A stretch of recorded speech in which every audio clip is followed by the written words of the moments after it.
Naalala niyo ba yung nag-trending na burger steak dati? Pero hindi siya gawa sa karne. Gawa siya sa balat ng saging saba. Yes po, gawa siya sa balat ng saging saba, pero hindi siya lasang balat kapag nakain mo siya. Lasang karne siya at hindi mo mapapansin na gawa siya sa saging. So, start na natin. Meron kasi ako ditong mga balat ng saging. Galing nga pala sa puno namin to. Siguro may mga 10 piraso or almost isang piling na. Tinanggal ko lang yung mga dulo, tapos naugasan ko na nga rin pala yan. Tapos pupunuin natin ng tubig sa kaserola, yung lulubog siya. Then pakuluan ng 5 minuto. Tapos babanlawan natin siyang maigi hanggang sa mamala yung mga puti-puti na yan kasi dagtarin yan eh. Tapos sa food processor or meat grinder, i-grind muna natin yung kalahati. Tamad kasi ako mag-chop-chop. Pwedeng i-chop yan. After nung kalahati, dagdagan na natin. Para lang hindi mabigla yung meat grinder natin, hindi mag-overheat. Hanggang sa maging ganyan na siya. Yung parang paste na talaga. As in, durog. Tapos, isasabay ko dapat kanina tong bawang tsaka sibuyas. Pero nakalimutan ko na. Kaya ginrain ko na lang dyan. Tapos, eto na siya. Isasalin na natin siya dito. Titimplahan na natin ng Knorr cubes na beef. Tunawin lang ng konti. Tapos ilagay na natin. Isang itlog muna dahil tinatansya lang natin to. Konting asin dahil maalat na po yung Knorr cubes natin. Paminta syempre, huwag kalimutan. Tapos 5 kutsara ng harina. Tapos haluin lang natin yan. Para malaman natin kung tama na ba. Since kulang, nagdagdag pa ako ng isang itlog pa. 2 kutsara ng mantika. Para lang hindi dry yung magiging patis natin. Tapos ayan, okay na yung kanyang texture. Naglagay lang ako ng konting mantika, tapos sinukat ko lang yung patis dito sa 1/4 cup para pantay siya at saka mas madali siyang gawing bilog. Tapos baliktarin lang natin. Oh, habongga. Kapalo, Angel's Burger, kabahan ka na. Hinango ko na nga to, pero bawas-bawas na yan. Natikman ko na kanina napagpapak ko na. Tapos lagay tayong mantika uli. 2 tablespoon ng butter. Tapos yung mushroom. Gagamitin natin yung laman, pero wag natin itapon yung sabaw niya. Tapos, gisa lang natin ng mga ilang minuto yan. Tapos, lagyan ng 1 kutsarang punong-punong harina. Ayan, haluin lang natin siya hanggang sa mag-brown siya. Tapos, kapag parang natutuyo na, lagay natin yung sabaw ng mushroom. Tapos, i-mix natin. Nakita nyo, namuo siya. Tapos, dahan-dahan natin ilagay yung 1 cup ng water. 1 cup muna. Tapos, magdadagdag na lang tayo. Hanggang sa ma-achieve natin yung lapot na gusto natin. So, hindi ko naubos yung 2 cups, no? Beef cubes, tapos yung paminta natin, lagay na natin, tapos i-mix natin hanggang matunaw at ma-achieve natin yung gusto nating consistency. Kasi pag lumamig yan, lalapot pa yan. So, ito na nga, syempre, kainan na. Lagay tayo ng kanin sa plato, yung ating steak, tapos, syempre, yung gravy, diba, lumapot din. Tapos, lalagyan din natin yung kanin. Di kita pinag-overthink, pero paano kung balat pala na saging yung ginagamit ng paborito mong burgeran? Ito na po yung ating burger steak na gawa sa balat ng saging. So, ayan. Titikman natin siya.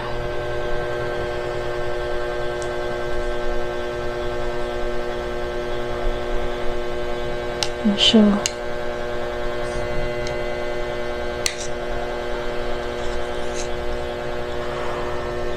ayan.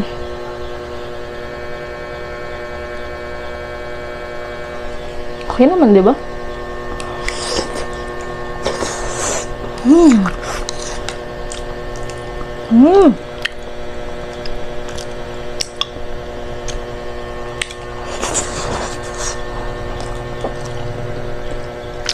So, sana magkamay kaya lang hinalo ko na kasi yung gravy nito. Hindi nyo kita. Sarap niya. Di mo talaga malalasahan na siya igawa sa balat ng saging.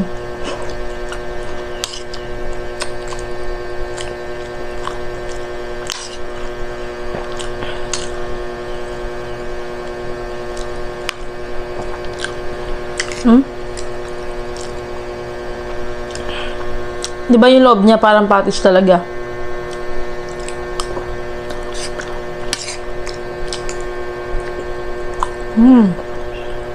Di ba lumapot yung gravy natin? Kanina parang malabnaw siya. Pero pag lumamig na, ganyan na siya.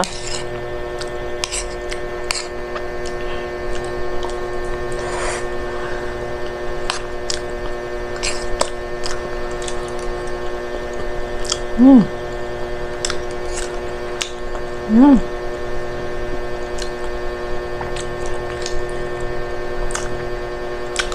Mm.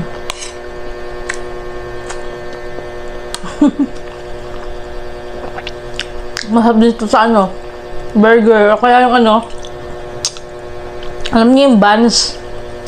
Tapos lagyan nyo lang ng cheese, tapos ketchup. Solve na yun. O kaya mayo.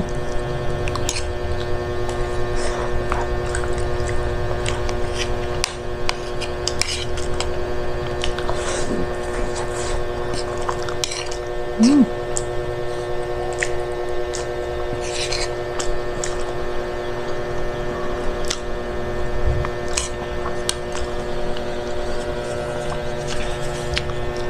Hap.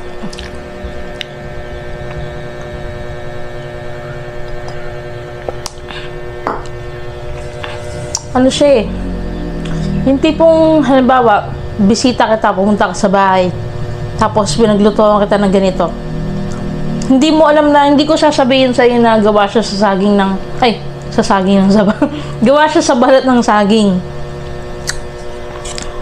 Kung di ka sasabihin, hindi mo marirealize na ganun siya. Pero kahit sabihin ko, hindi mo talaga maanong gawa sa saging eh. Wala talaga.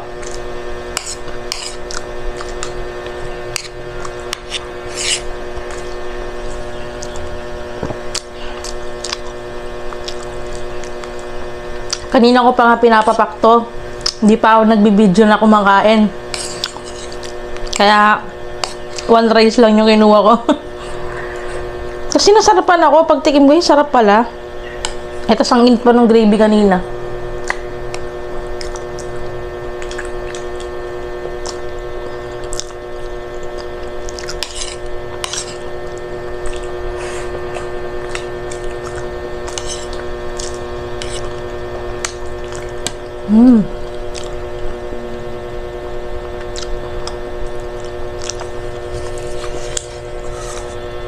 Gusto niyo magmerienda tapos tipid?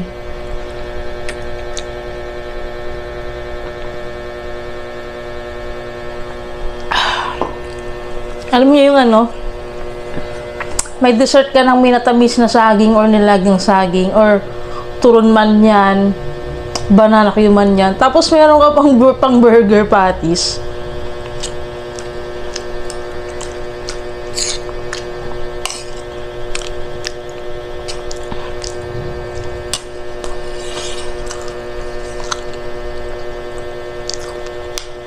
Busog na ako.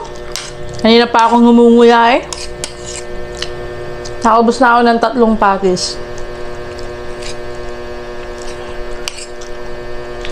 Kami kong nagawa. Siguro kung hindi malalaki itong gawa ko, tsaka mataba kasi siya yun. Ay. Ayan o. Mataba yung pagkakagawa ko. Siguro nasa 15 yung magagawa ko.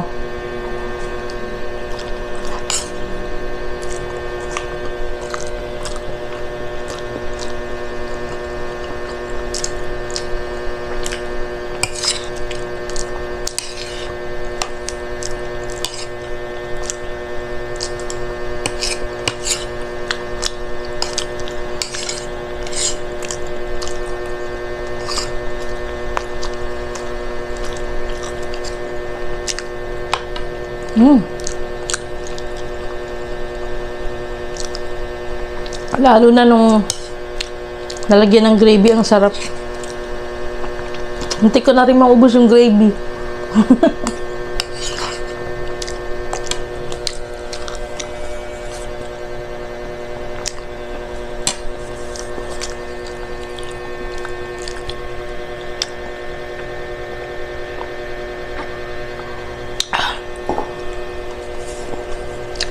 Sarap. Kaya kung gagawa kayo nito, mas maganda, pinong-pino talaga yung pagkakatadtad nyo. Pwede rin sa kutsilyo to, kaya din pinuhin to. Natamad lang talaga ako mag-chop-chop.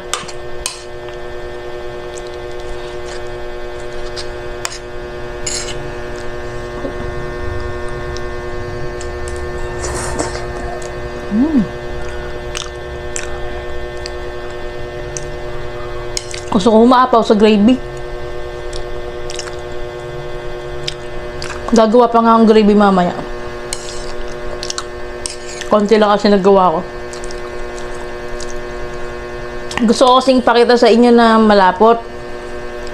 Pero gusto ko talaga yung para siyang ano, hindi malabnaw eh. Malapot-lapot. Parang, basta. Parang KFC. Or malapot ng konti sa unlimited gravy ng KFC.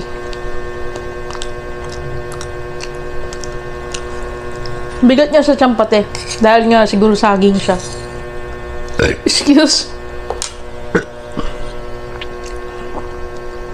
Sarap sa gravy.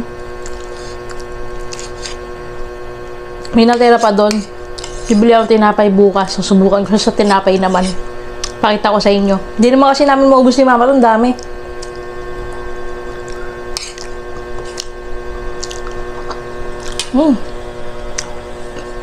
Sarap na ako dyan.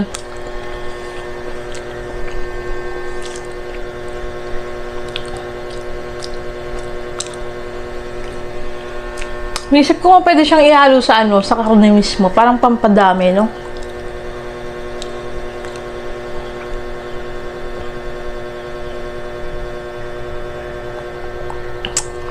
Beef or pork na halo ng ganyan. Yun lang po. Thank you so much mga kabisat. Sana gusto niyo yung niluto natin ngayon. At comment po kayo kung nagawa niyo na din to. Yun lang. At kung meron pa kayong masasuggest para mas sumarap yung burger patties natin na gawa sa balat ng saging. Yun lang. Sabay po. Ay! Ano pala? Paki-subscribe pala ako. Tapos like nyo na din yung video. Ano pa ba? Si Mama Tess, subscribe nyo din. Si Ate Mickey, tsaka si Lovely. Yun lang po. Sige, sa next video. God bless. Follow nyo ako sa Facebook at TikTok.